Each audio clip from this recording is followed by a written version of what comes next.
जितना भी national media है, हम लोग का ग्रीवांसेस इतना ज्यादा है, वो ग्रीवांसेस किसको कैसे बताए। नेशनल मीडिया के साथ में हम लोग ये देश को बताना चाहते हैं। गोरखा राष्ट्रीय कांग्रेस हमारा संस्था है। हम लोग का मुद्दा है सिक्किम दार्जिलिंग एकीकरण। सिक्किम दार्जिलिंग एकीकरण के मुद्दा के लिए हम लोग 23 वर्ष से काम कर रहे हैं। अभी 23 लगा हुआ है। तो इसके बाद हम तो दार्जिलिंग में और सिक्किम में काम तो कर रहे हैं, लेकिन इतना आगे नहीं हुआ है हम लोग का मुद्दा। इसीलिए हम लोग गोरखा राष्ट्रीय कांग्रेस का जनरल सेक्रेटरी मैं अमर लक्ष्म आप लोग के नमन करता हूं। गोरखा राष्ट्रीय कांग्रेस का vice president mister Kumar Subba, general secretary Dhruvdevan, Gorkha Rashtriya Congress chief coordinator mister Subodh Pakhrin ji, Nima Tamang ji है वो असिस्टेंट सेक्रेटरी, रविंद्र राय है वो भी असिस्टेंट सेक्रेटरी। आप लोग को जितना भी प्रिंट मीडिया और डिजिटल मीडिया और यूट्यूबर जितना भी है, आप लोग के गोरखा राष्ट्रीय कांग्रेस के तरफ से स्वागत करता हूं। जितना भी हम लोग का ग्रीवांसेस है वो देश भर सुने, क्योंकि अभी देश 75वां स्वाधीनता मना रहे हैं। हम लोग तो फिर भी दासत्व में, बंगाल के दासत्व में है। ये दासत्व से कैसे मुक्त होंगे, हम लोग का मुद्दा है सिक्किम दार्जिलिंग एक करके। हम लोग का अपना ही मिट्टी में हम लोग खुद, इसीलिए इसको हम जितना भी हम लोग का मुद्दा है वो आगे रखने के लिए हमारा चीफ कोऑर्डिनेटर सुबोध पाखरिन को सौंप रहा है। आप सबको दार्जिलिंग का एक तो पॉलिटिकल पार्टी है जिसका नाम गोरखा राष्ट्रीय कांग्रेस है, जिसका only issue Sikkim Darjeeling unification है। हम लोग सबसे पहले गोरखा राष्ट्रीय कांग्रेस दार्जिलिंग का पॉलिटिकल पार्टी की तरफ से आप सभी को हार्दिक अभिनंदन एवं स्वागत करता हूँ। तो इसके लिए आपको प्रेसिडेंट को एक चीज वहाँ से हम कुछ ले तो नहीं पाया, लेकिन as a token of respect it is for you all the people. Okay. Delhi के इलेक्शन में बीजेपी का लोग जीत गया और तो बीजेपी पार्टी जीत गया, उसको बधाई। और जो हार गया उसके लिए हमारा तरफ से सांत्वना है।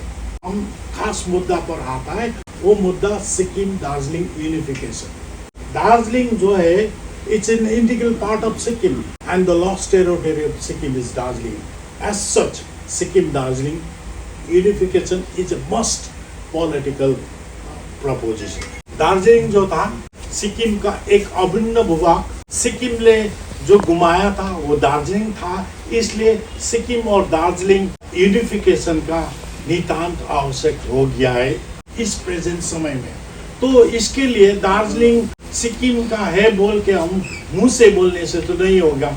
1835 में दार्जिलिंग सिक्किम से लिया था ब्रिटिश इंडिया, तो इसको बोलता है deed of grant. Deed of grant का माना होता है as per the deed of grant Darjeeling was given to British India for the sanatorium purpose।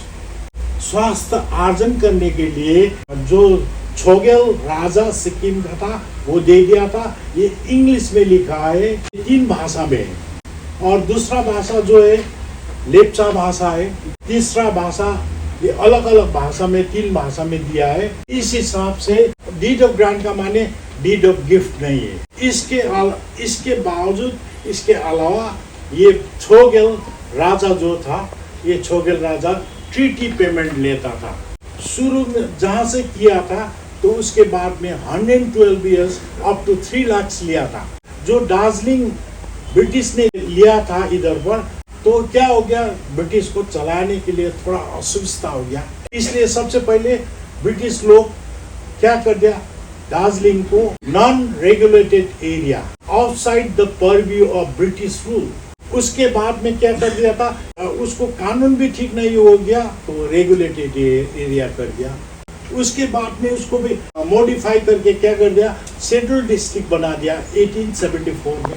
Schedule district के बाद में वो एक्सक्लूडेड एरिया कर दिया 1919 में, तो पार्शियली एक्सक्लूडेड एरिया कर दिया 1939।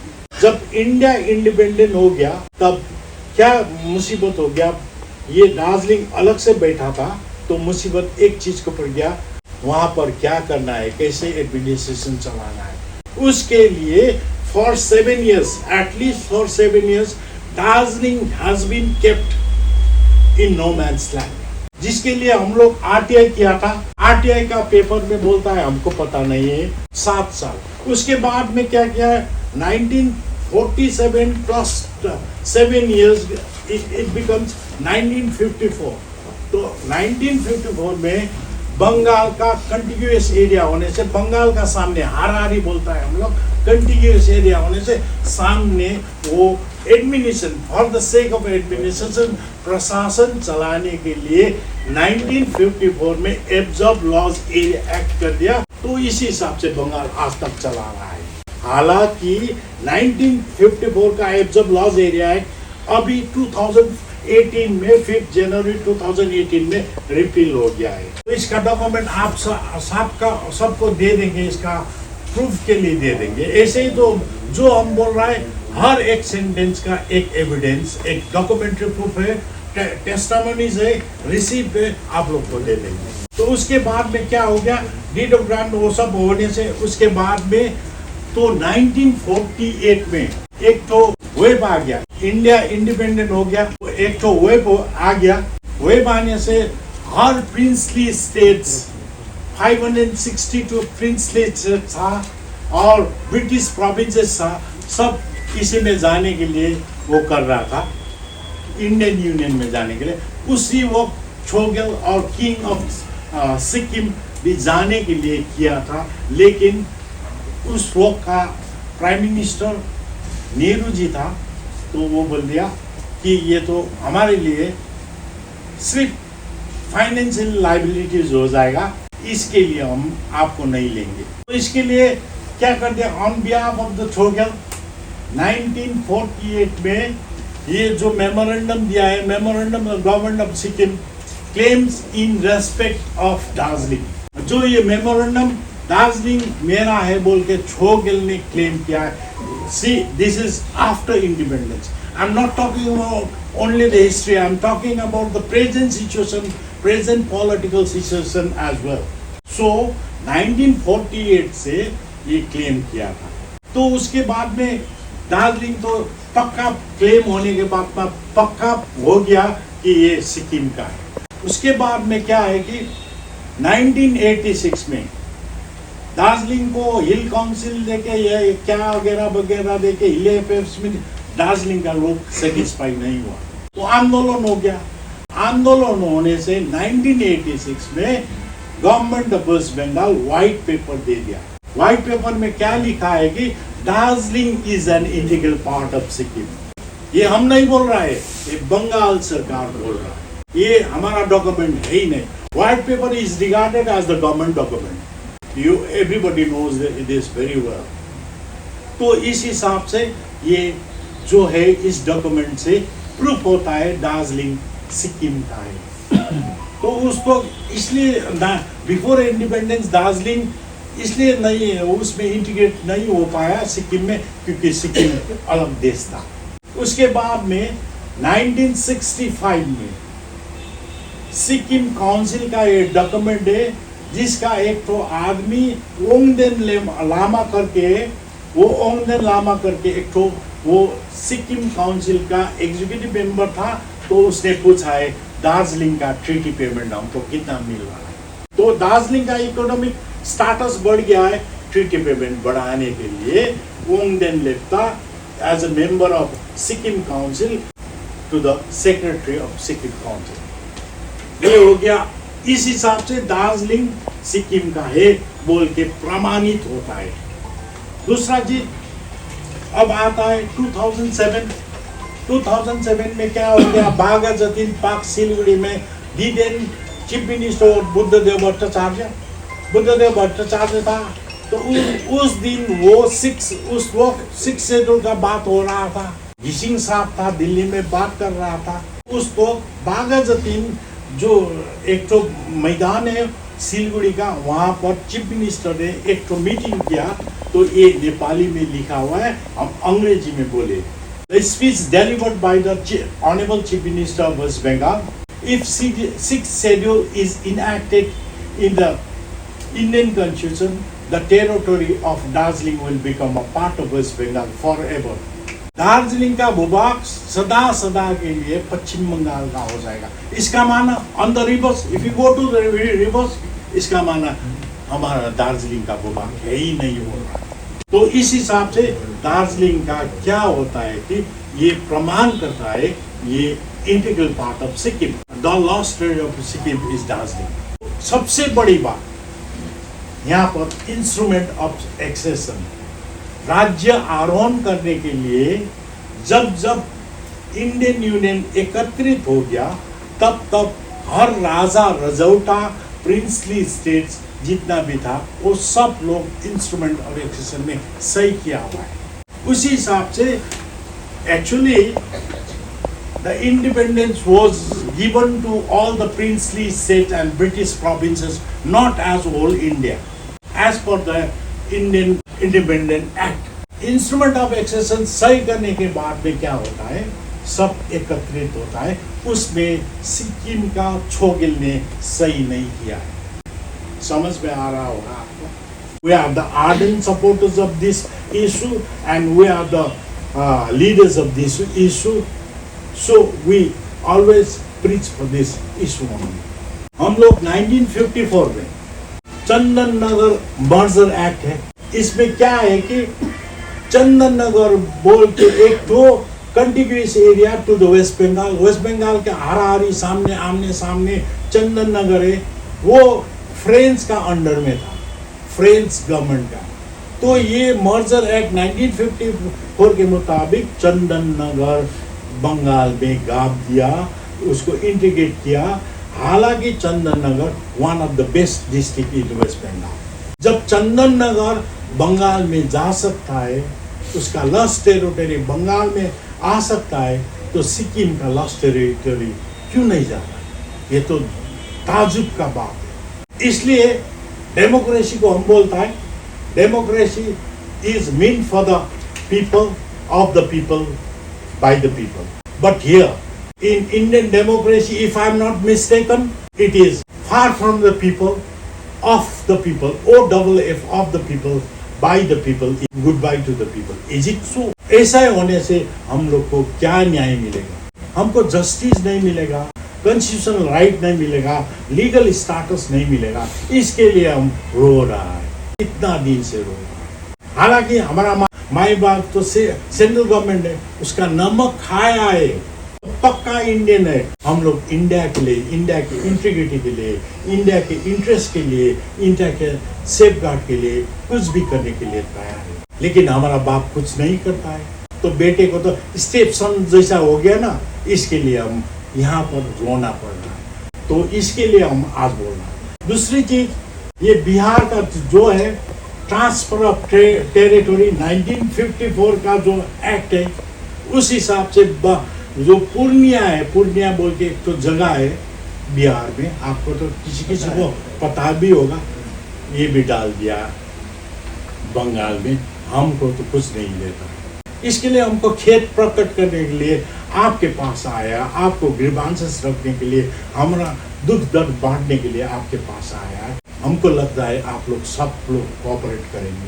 तो इसी हिसाब से अब हम बोल रहा था एब्जॉर्ब लॉज एरिया एक्ट, ये इस पे अपॉर्शनमेंट एंड कंपनसेशन एक्ट, राजूत मिला एक्ट है, वो सब रिपील होने के बाद में नल एंड वॉइड, रेडेंडेंट हो गया, कोई काम नहीं लगता है। इसके लिए ये जो है हमारा ये जो पेपर है, ये पेपर रिपील हुआ, रद्द हुआ है, हो गया है पेपर, तो ये हो गया आपका रिपील। तो उसके बाद में क्या हो गया, जब रिपील हो गया तो यहाँ पर क्या होता है, रिक्विजिशन एक्ट और एक्विजिशन एक्ट ऑटोमेटिकली कैंसिल होता है। ऑटोमेटिकली कैंसिल होने से ये रिक्विजिशन एक्ट जो है 1955 और 1953 का, ये सब ऑटोमेटिकली कैंसिल होने से क्या होता है कि बंगाल सरकार को एक कानून में जाना पड़ता है, जो नेशनल कानून है, मतलब हर देश में लागू है, right to fair compensation and transparency in land acquisition, requisition, resettlement and rehabilitation. वो एक्ट 2013 का है। ये एक्ट का मुताबिक क्या होना चाहिए था? ये एक्ट का मुताबिक हम लोग को क्या होना चाहिए था कि आफ्टर रिपील ये एक्ट में हाई लेवल कमेटी बनाना था बंगाल सरकार। इसके लिए बंगाल सरकार को high level committee local people का कंसर्न लेना था, हालांकि इम्पोजिशन नहीं करना। दार्जिलिंग में आज भी इम्पोजिशन हो रहा है, ये नोट कीजिए। दार्जिलिंग में आज भी इम्पोजिशन हो रहा है। किस हिसाब से 5 डेसिमल का जमीन दे रहा है, 15% जो टी टूरिज्म ये अलग से वो लोग अपना कानून बना दिया। 15% था, कल फिर उसका 30% फॉर टी टूरिज्म। इसका माने बाहर का आदमी वो लैंड दार्जिलिंग वासी का बाहर का आदमी वो लोग दे रहा है। इसके लिए हम कहाँ आए? दिल्ली में तो आना पड़ेगा, इसलिए दिल्ली में आए। हम वहाँ बोलने से क्या करता है? झमेला करता है, कुछ नहीं कर सकता है। नंबर माइक्रोस्कोपिक माइनॉरिटी में है, इसलिए it's a democracy actually prevails in the number of people, so we are in microscopic minority, so we can't do anything right there. But हम माई बाप के पास आए हैं, इसके लिए मोदी साहब सेंट्रल गवर्नमेंट कुछ तो करेंगे ना, इसी के लिए आए। तो उसके बाद में क्या होता है? न्यू लेजिस्लेशन बनाना पड़ता है as per the new law. Transparency act के अनुसार न्यू लॉ बनाना पड़ता है। उसमें स्टेट का भी भागीदार होता है, सेंट्रल का भी भागीदार होता है, लेकिन स्टेट करता कुछ नहीं, सेंट्रल को इंटरफेरेंस करता है। सेंट्रल को भी यहाँ पर लेके आना चाहिए था। लैंड का सर्वे, फेयर लैंड सर्वे होना चाहिए था, ये भी नहीं होगा। हम बोल दिया पहले से, इम्पोज हो रहा है, हमको थोप रहा है। मेरा बेटी मेरा बेटा, जब हम इम्पोज करेंगे तो बाप को तो विरोध करेगा। हम तो डेमोक्रेसी में रह रहा है, हमका विरोध करेगा, एवरी राइट है, इसलिए हम ये बोल। दूसरा चीज क्या है कि लैंड पॉलिसी भी होना चाहिए था। लैंड पॉलिसी में जैसे स्मार्ट सिटी का बात बोलता है, हम दार्जिलिंग में सोच रहा है स्मार्ट सिटी नहीं चाहिए, वो छोटा जगह है, हमको स्मार्ट विलेज चाहिए। छोटा छोटा विलेज करके हम स्मार्ट सिटी बनाएंगे। 10 स्मार्ट विलेजेस को एक ठो ग्रुप करके वहाँ पर एक ठो कॉलेज यूनिवर्सिटी बनाइए। हालांकि हमारे पास उतना सारा टेक्निकल कॉलेज भी नहीं है, ये किसको बताए? बहुत दुख की बात। तो इसलिए लैंड पॉलिसी में वो बात है। और सबसे बड़ी बात, ये जो ट्रांसपेरेंसी एक्ट 2013 का है वो रिपील हो गया है, उसमें सेंट्रल गवर्नमेंट को इंगेज होना चाहिए था, उनको इंगेज नहीं किया है। ये भी होना चाहिए एज होल सोल। ये करके हम लोग प्रेसिडेंट ऑफ इंडिया का मेमोरेंडम दे दिया है, उसका कॉपी दे देंगे। ये रिसिप्ट कॉपी है, ब्लैक एंड व्हाइट, ये भी दे देंगे। ऐसे प्राइम मिनिस्टर, होम मिनिस्टर को भी दे दिया है। और दार्जिलिंग स्ट्रैटेजिक जोन में, सिलीगुड़ी में चिकन नेक है, उसका 22 किलोमीटर लंबा और 20 किलोमीटर चौड़ा है। तो सिलीगुड़ी जो है दार्जिलिंग डिस्ट्रिक्ट का एक सब डिवीजन है। तो इस हिसाब से क्या होता है, वो बड़ी स्ट्रैटेजिक जोन, और वो दार्जिलिंग सिक्किम को बचाने के लिए सिक्किम दार्जिलिंग यूनिफिकेशन करने से हमारा जो पार्टी का विश्वास है, दार्जिलिंग सिक्किम एक करने से इंडिया का अखंडता, इंडिया का सुरक्षा और इंडिया का इंटरेस्ट का बात है। क्योंकि हम सेंट्रल गवर्नमेंट का नमक खाया तो सीधा काम करेंगे, इसी के लिए यहाँ पर आज आया है। तो अब सेंट्रल गवर्नमेंट का pass, now the ball is in the court of central government. Whatever the decision will be taken by the central government, will just agree, but in the form of separation from Bengal. Well, thank you very much.